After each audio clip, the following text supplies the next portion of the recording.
Hey guys, welcome back to our channel Sandeep space Ireland. Guys, ఈ వీడియోలో మనం student visa నుంచి మొదలుపెట్టి పిఆర్ రావడానికి ఎంత టైం పడుతుంది, ఏ ఏ స్టెప్స్ త్రూ వెళ్తాము అనేది మనం డీటెయిల్గా మాట్లాడుకుందాం. సో ఈ ఈ ఛానల్లో మీది ఇదే ఫస్ట్ వీడియో అయితే let me introduce my self. My name is Sandeep. నేను ఐర్లాండ్లో 4 years నుంచి ఉంటున్నాను. నేను ఇక్కడే వర్క్ చేస్తున్నాను. మనం ఈ ఛానల్ మన స్టూడెంట్స్కి కానీ ఐర్లాండ్ వచ్చే ఇండియన్స్కి హెల్ప్ చేయడానికి పెట్టామన్నమాట. మోస్ట్లీ మన వీడియోస్ తెలుగులోనే ఉంటాయి. సో మీరు ఇంకా ప్రీవియస్ వీడియోస్ ఏమైనా మిస్ అయితే మనం వర్క్ వీసా గురించి కానీ, ట్యాక్స్ గురించి కానీ ఎవ్రీథింగ్ మనం డీటెయిల్డ్‌గా వీడియోస్ చేసాము. మన ఛానల్‌ని చెక్ చేయండి. అండ్ మోర్ ఓవర్ మనకి ఇన్‌స్టాగ్రామ్ పేజ్ కూడా ఉంది. Same name Sandeep space Ireland. మనం అరౌండ్ 11,000 ఫాలోవర్స్ ఉన్నారనమాట. సో అక్కడ మోస్ట్లీ కంటెంట్ అంతా అండర్ 1 మినిట్‌లో మనం ఎక్స్‌ప్లెయిన్ చేస్తాం. సో మీకు కనుక అలా 1 మినిట్‌లో అలా తెలుసుకోవాలని ఉంటే మీరెళ్లి నా ఇన్‌స్టాగ్రామ్ పేజ్‌ని కూడా ఫాలో అవ్వండి. And let's get into the video. And one more thing guys, ఈ వీడియో మీకు ఖచ్చితంగా హెల్ప్ అవుతుంది. సో ఈ వీడియో మీరు ఇక్కడ దాకా చూసిన వెంటనే జస్ట్ లైక్ చేయడం మాత్రం మర్చిపోకండి. ఎందుకంటే మీరు లైక్ చేస్తేనే ఆల్రెడీ వేరే వాళ్ళకి ఎవరికైతే ఉపయోగపడుతుందో వాళ్ళకి రీచ్ అవుతుందనమాట. సో ఆల్గోరిథం అంతే వర్క్ అయ్యిద్ది నాకు తెలిసినంత వరకు. సో మీరు ఇక్కడ దాకా వీడియో చూస్తే ఖచ్చితంగా మన వీడియోని లైక్ చేయండి. సో గైస్, ఫస్ట్ మనం స్టూడెంట్ వీసాతో మొదలు పెడదాం. సో మోస్ట్లీ ఐర్లాండ్‌లో స్టూడెంట్ వీసా 1 ఇయరే ఉంటదనమాట. సో ఇనీషియల్‌గా ఏమవుతదంటే మీరు స్టూడెంట్ వీసా అప్లికేషన్ ఏసినప్పుడు డెసిషన్ వచ్చినప్పుడు ఇనీషియల్‌గా మీకు ఒక 3 మంత్స్ వీసా ఇస్తారనమాట. ఆ 3 మంత్స్ వీసా వచ్చిన తర్వాత మీరు ఐర్లాండ్ వచ్చి మళ్ళీ ఇమిగ్రేషన్ దగ్గర అపాయింట్‌మెంట్ బుక్ చేసుకొని మళ్ళీ దాన్ని 1 ఇయర్‌కి ఎక్స్‌టెండ్ చేసుకుంటారనమాట. సో మీ కోర్స్ 1 ఇయర్‌లో అయిపోతే దాని తర్వాత మీరు గ్రాడ్యుయేట్ వీసాకి మారుతారు. ఒకవేళ కోర్స్ 1 ఇయర్‌లో అవ్వకపోతే 1½ ఇయర్ గాని, 2 ఇయర్స్ గాని ఉంటే మళ్ళీ అదే స్టాంప్ టు వీసాని మనం రెన్యూ చేసుకుంటాం అనమాట. సో ఈచ్ రెన్యువల్ గాని, ఇమిగ్రేషన్ అపాయింట్‌మెంట్‌కి గాని మనకి €300 చార్జ్ చేస్తారు. సో ఇనీషియల్‌గా మనం ఫస్ట్ టైమ్ ఐర్లాండ్ వచ్చినప్పుడు మాత్రమే మనం ఫిజికల్‌గా ఆఫీస్‌కెళ్ళి మనం జీఎన్ఐబీ ఐ మీన్ లైక్ ఈ IRP card Irish residence permit తెచ్చుకుంటాం. అదే వీసాని. సో అలా కాకుండా మన నెక్స్ట్ టైమ్ రెన్యువల్ గాని, ఇంకెప్పుడైనా గాని మొత్తం ఆన్‌లైన్ చేసేసారనమాట. మనం అక్కడికి గూడా వెళ్ళాల్సిన పని లేదు. బట్ ఇనీషియల్‌గా మనం ఎవ్రీ రిజిస్ట్రేషన్‌కి మాత్రం €300 పే చేయాలి. సో ఇది స్టాంప్ టు వీసా అనమాట. వన్స్ స్టాంప్ టు వీసా అయిపోయి మనకి రిజల్ట్ వచ్చిన తర్వాత మనం గ్రాడ్యుయేట్ వీసాకి మూవ్ అవుతాం అనమాట. అదే 1G స్టాంప్ 1G అనమాట. సో ఈ 1G ఏంటంటే మామూలుగా 2 ఇయర్స్ ఇస్తారు. సో ఇదంతా మనం స్టూడెంట్ వీసాకి అప్లై చేసినప్పుడే మనకి 1+2 ఇయర్స్ అనేది వస్తదనమాట. బట్ వీళ్ళేంటంటే ఆ 1+2 ఇయర్స్‌ని ఒకటేసారి ఇవ్వకుండా ఫస్ట్ 1 ఇయర్, దాని తర్వాత 1Gకొచ్చాక మళ్ళీ ఇంకొక 1 ఇయర్ ఇస్తారు. సో ఈ 1Gలో మనం ఏం చేస్తామంటే మనం జాబ్ ఎతుక్కుంటాం. మనం రిలేటెడ్ జాబ్ ఎతుక్కుంటాం. అలానే మనం పార్ట్ టైమ్ గూడా చేసుకుంటాం. సో స్టూడెంట్ వీసాలో గూడా మనం 20 అవర్స్ పార్ట్ టైమ్ చేసుకోవచ్చు. అదే 1Gకొస్తే మనం ఫుల్ టైమ్ జేసుకోవచ్చు. అంటే 40 అవర్స్ అనమాట. 40 అవర్స్ పర్ వీక్ చేసుకోవచ్చు. అండ్ ఇక్కడ బేసిక్ పే వచ్చి €13.50 అనమాట. అది రీసెంట్‌గా జాన్వరి నుంచి పెంచారు. సో మనం 20 అవర్స్ చేసుకుంటే 20 ఇంటూ 13.5 అండ్ ఫుల్ టైమ్ చేసుకుంటే 40 ఇంటూ 13.5 అనమాట. సో ఇది stamp 1G visa guys. So ఈ స్టాంప్ 1G వీసా బెనిఫిట్ ఏంటంటే మనం ఫుల్ టైమ్ చేసుకోవచ్చు. అండ్ మనం స్పాన్సర్‌షిప్ జాబ్‌కి అప్లై చేసుకోవచ్చు. ఈ స్పాన్సర్‌షిప్ జాబ్ ఏంటనేది మనం నెక్స్ట్ స్టెప్‌లో చెప్తాను. సో ఇక్కడ 1G 1 ఇయర్ అయిపోయిన తర్వాత ఇంకా జాబ్ రాకపోతే మనం మళ్ళీ ఎళ్లి అపాయింట్‌మెంట్ బుక్ చేసుకుంటాం. మళ్ళీ ఇంకో €300 పే చేసి మళ్ళీ 1G రెన్యువల్ చేయించుకుంటాం. సో కొన్ని కేసెస్‌లో వాళ్ళు మనని ఎన్ని జాబ్స్‌కి అప్లై చేసావు, ట్రై చేసావా లేదా అని కూడా కొన్ని సార్లు అడుగుతున్నారు. But most of the cases అడగరు. సో 1G రెన్యూ చేయించుకుంటాం అనమాట. సో ఈ 1G రెన్యూ చేయించుకొని ఇంకో 1 ఇయర్ మనం జాబ్స్ ట్రై చేస్తాం. మనకు ఒకవేళ జాబొస్తే, మనకి స్పాన్సర్‌షిప్ జాబొస్తే, ఫస్ట్ అసలు స్పాన్సర్‌షిప్ జాబ్ అంటే ఏంటో చూద్దాం. హే గైస్, మన వీడియోలో ఒక చిన్న పాజ్ అనమాట. ఎందుకంటే మన స్టూడెంట్ ప్రాబ్లమ్స్‌ని అడ్రెస్ చేయడం గూడా మన పేజ్ ఒక మెయిన్ ఇంటెన్షన్. సో ఈ మధ్య చూసే ఉంటారు. మీ ఫ్రెండ్స్ గానీ, లేపోతే మీ ఫ్యామిలీ ఫ్రెండ్స్ గానీ ఎవరిని చూసినా బల్క్‌లో రిజెక్షన్స్ వచ్చాయి ఐర్లాండ్‌కి. దానికి మెయిన్ రీజన్స్ ఏమనుకుంటున్నారు? నేను ఆల్రెడీ ఈ కమ్యూనిటీలో ఉన్నా కాబట్టి చాలా మందితో మాట్లాడిన తర్వాత, చాలా రిజెక్షన్ లెటర్స్ చూసిన తర్వాత నాకు అర్థమైంది ఏంటంటే, ఫస్ట్ థింగ్ ఫేక్ చేయటం. చాలామంది ఫేక్ డాక్యుమెంట్స్‌ని సబ్మిట్ చేస్తారనమాట. సో దానివల్ల ఒక మెయిన్ రీజన్ అయితే, సెకండ్‌ది అన్నీ ప్రాపర్‌గా ఉండి మీ ప్రొఫైల్ అంతా పర్ఫెక్ట్‌గా ఉన్నా కూడా చాలా మందికి రిజెక్షన్స్ వచ్చాయి. దానికి రీజన్ ఏంటంటే డాక్యుమెంట్స్ అలైన్‌మెంట్ గైస్. మీరు ప్రొఫైల్ ఎంత స్ట్రాంగ్‌గా ఉన్నా దాన్ని ప్రాపర్‌గా చూపించకపోతే ఖచ్చితంగా రిజెక్షనే వస్తది. దాంట్లో ఒకటి ఎస్ఓపి ప్రాపర్‌గా మెన్షన్ చేయకపోయినా, లేకపోతే మీ ఫైనాన్షియల్ డాక్యుమెంట్స్‌ని ప్రాపర్‌గా చూపియకపోయినా వాళ్ళకి ఏమాత్రం డౌట్ వచ్చినా డైరెక్ట్‌గా రిజెక్ట్ చేస్తున్నారు. ఎందుకంటే they are just waiting for a reason to reject. So అందుకని మీరు ఎవ్రీథింగ్ వెల్ ప్లాన్డ్‌గా చేయాలి. అందుకే నేను ఒక కన్సల్టెన్సీని సజెస్ట్ చేస్తున్నా. అదే యూనిఫ్లిక్. ఇది student lead community guys. So దీంట్లో ఏంటంటే మీరు కోర్స్ సెలక్షన్ నుంచి, కాలేజ్ సెలక్షన్ నుంచి, మీకు బ్యాంక్ లోన్ వచ్చేదాకా, మీకు చివరికి వీసా వచ్చేదాకా ఎవ్రీ స్టెప్ మీకు వీళ్ళు గైడ్ చేస్తారు. అండ్ ద బెస్ట్ పార్ట్ ఏంటంటే ఇది కేవలం 800 రూపీస్‌తోనే చేస్తారనమాట. అండ్ దట్ టూ మీరు నా సబ్స్క్రైబర్ గానీ, ఇన్‌స్టాలో ఫాలోవర్ గానీ అయ్యుంటే మీరు జస్ట్ ఎస్ఎస్ఐ 300 అనే కోడ్ వాడితే జస్ట్ 500 రూపీస్ ఛార్జ్ చేస్తారు గైస్. అది కూడా రీఫండబుల్ అనమాట. మీకు వాళ్ళతో ప్రాసెస్ చేసిన తర్వాత మీకు కానీ ఆఫర్ లెటర్ వస్తే ఆ 500 రూపీస్ కూడా మీకు వెనక్కి ఇస్తారనమాట. అండ్ ఇంకో బెనిఫిట్ ఏంటంటే మీరు వాట్సాప్లో 1-to-1 చాట్ కూడా ఫ్రీగా బుక్ చేసుకోవచ్చు.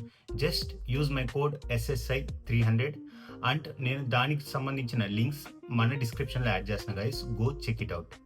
స్పాన్సర్షిప్ జాబ్ అంటే మీ ఎంప్లాయర్ మీకు జాబ్ ఇచ్చే అతను ఎంప్లాయీ మన దగ్గర ఇద్దరి దగ్గర డాక్యుమెంట్స్ తీసుకొని మనకి వర్క్ వీసా అప్లై చేస్తారనమాట after successful interview. So interview complete అయిపోయిన తర్వాత మనకి ఎంప్లాయ్మెంట్ పర్మిట్ అప్లై చేయాలన్నమాట. సో ఈ ఎంప్లాయ్మెంట్ పర్మిట్ అప్లై చేయాలంటే బేసిక్ ఇది 2 టైప్స్ ఉంటది. ఒకటి క్రిటికల్ స్కిల్స్, ఇంకోటి జనరల్ స్కిల్స్. ఇప్పుడు మేజర్ ఇండస్ట్రీస్ ఐటీ గానీ, ఫార్మా గానీ ఇలాంటి అన్నీ క్రిటికల్ స్కిల్స్ కింద వస్తాయి. మిగతావన్నీ జనరల్ స్కిల్స్ కింద వస్తాయన్నమాట. సో ఈ క్రిటికల్ స్కిల్స్‌కి కింద మినిమమ్ ఎలిజిబిలిటీ ఏంటంటే కంపెనీ వాడు మినిమమ్ 38,000 పే చేయాలన్నమాట. సో 38,000 పర్ ఇయర్ ఆ సాలరీ గాని ఇచ్చి కంపెనీ వర్క్ పర్మిట్‌కి అప్లై చేస్తే మీకు స్పాన్సర్‌షిప్ జాబ్ వచ్చినట్టు.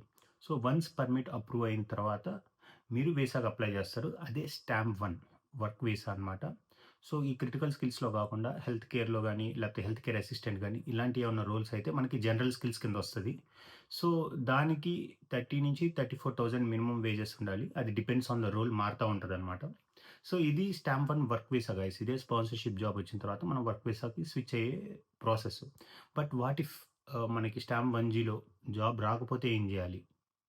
అంటే ఇంటికొచ్చేయటమా? ఇంకేమన్నా వే ఉందా?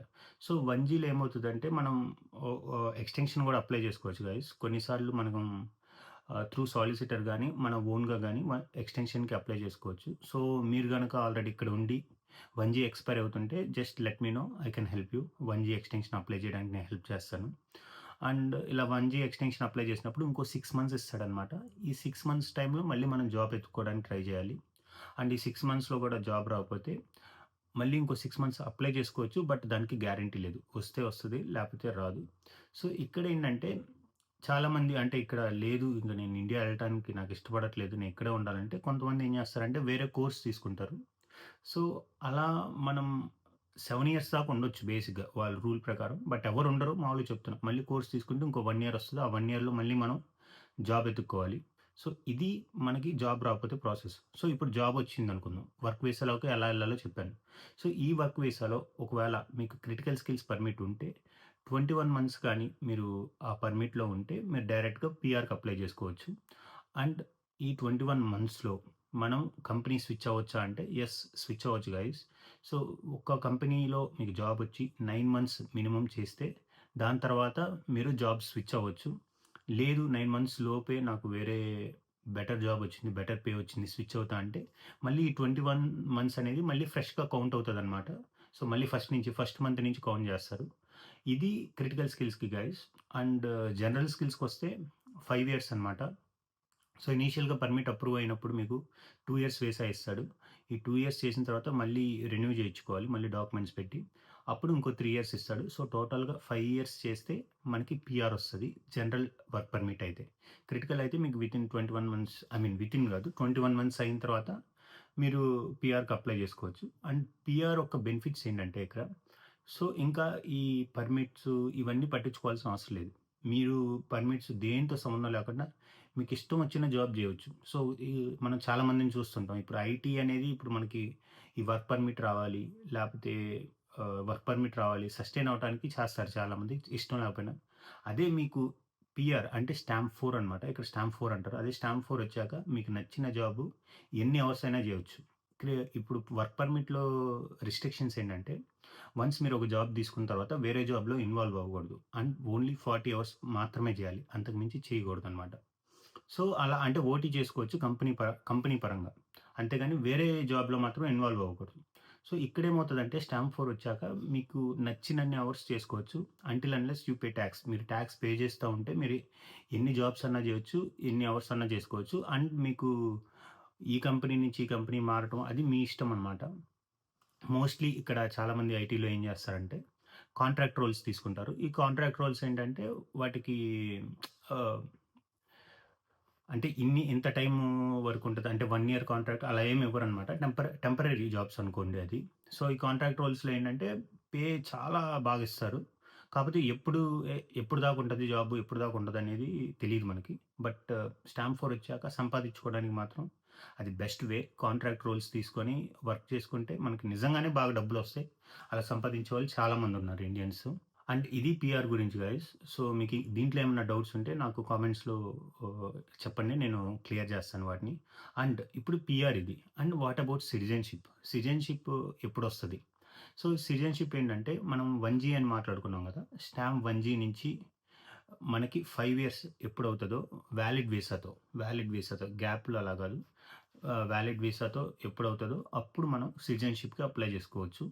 సో, జనరల్ స్కిల్స్‌లో గూడా అంతే. మనం ఆల్రెడీ 5 ఇయర్స్ చేస్తాం గాబట్టి వర్క్ వీసాలోని మీరు డైరెక్ట్‌గా పీఆర్‌కి గాని లేపోతే ఆహ్, సి 5 ఇయర్స్ తర్వాత మీరు సిటిజన్‌షిప్‌కి అప్లై జేసుకోవచ్చు. అది మాత్రం రూల్ గైస్. సో, 5 ఇయర్స్ అయింది అన్నప్పుడు మీరు సిటిజన్‌షిప్‌కి అప్లై జేసుకోవచ్చు. ఈ సిటిజన్‌షిప్ ఏంటంటే మీకు తెలిసిందే ఎనీ యూరోపియన్ కంట్రీలో వర్క్ జేయొచ్చు. అండ్ మీకు తెలియకపోతే ఐరిష్ పాస్‌పోర్ట్ అనేది most powerful passport. I think వరల్డ్‌లోనే సెకండ్ ప్లేస్‌లో ఉన్నట్టుంది. సో, నిజంగా పాస్‌పోర్ట్ చాలా బెనిఫిషియల్ అనమాట. అంటే మన ఇండియన్ పాస్‌పోర్ట్‌ని వదులుకొని ఈ బెనిఫిట్స్ కోసం తీసుకోవాలంటే ఇది నిజంగానే చాలా హెల్ప్‌ఫుల్ గైస్. అండ్ ఈ ప్రాసెస్ ఇప్పుడు వర్క్ వీసాలో గాని, ఫ్యామిలీ నుంచి అలా వచ్చేవాళ్ళేంటంటే, మనకి స్టాంప్ 1 ఇదేం లేకుండా డైరెక్ట్‌గా వర్క్ వీసాలో కలుస్తారు. సో, అదే ఐ మీన్ స్టాంప్ 1కొస్తారనమాట డైరెక్ట్‌గా వాళ్ళు వర్క్ పర్మిట్ తెచ్చుకొని. సో, వీళ్ళకేంటంటే వీళ్ళకి గూడా సేమ్ 21 మంత్స్ అయిన తర్వాత వాళ్ళకి పీఆర్ ఒస్తది. జనరల్ అయితే 5 ఇయర్స్ తర్వాత పీఆర్ ఒస్తది. బట్ సిటిజన్‌షిప్ ఏంటంటే వాళ్ళకి తక్కువ అంటే మనలాగా 1జీ వాళ్ళు ఉండరు కాబట్టి, సో, స్టాంప్ 1 వర్క్ వీసా నుంచి 5 ఇయర్స్ ఎప్పుడవుతదో అప్పుడు వాళ్ళు సిటిజన్‌షిప్‌కి అప్లై జేసుకోవచ్చు guys. So, this is the video guys. I hope మీ అందరికీ క్లారిటీ వచ్చినట్టుంది. ఎందుకంటే నేను ఇది యూట్యూబ్ షార్ట్ జేశాను. అప్పుడు మైక్ సరిగ్గా లేకపోవడం వల్ల చాలామంది కామెంట్స్ పెట్టారు క్లియర్‌గా లేదని. అది నేను చాలా ర్యాండమ్‌గా జేశాను. బట్ దాని డీటెయిల్ వీడియో అయితే ఇది. సో, ఐ హోప్ ఈ వీడియో మీకు హెల్ప్ అయిందనుకుంటున్నా. ఈ వీడియో గనుక మీకు హెల్ప్ అయితే please don't forget to like, share and subscribe our channel.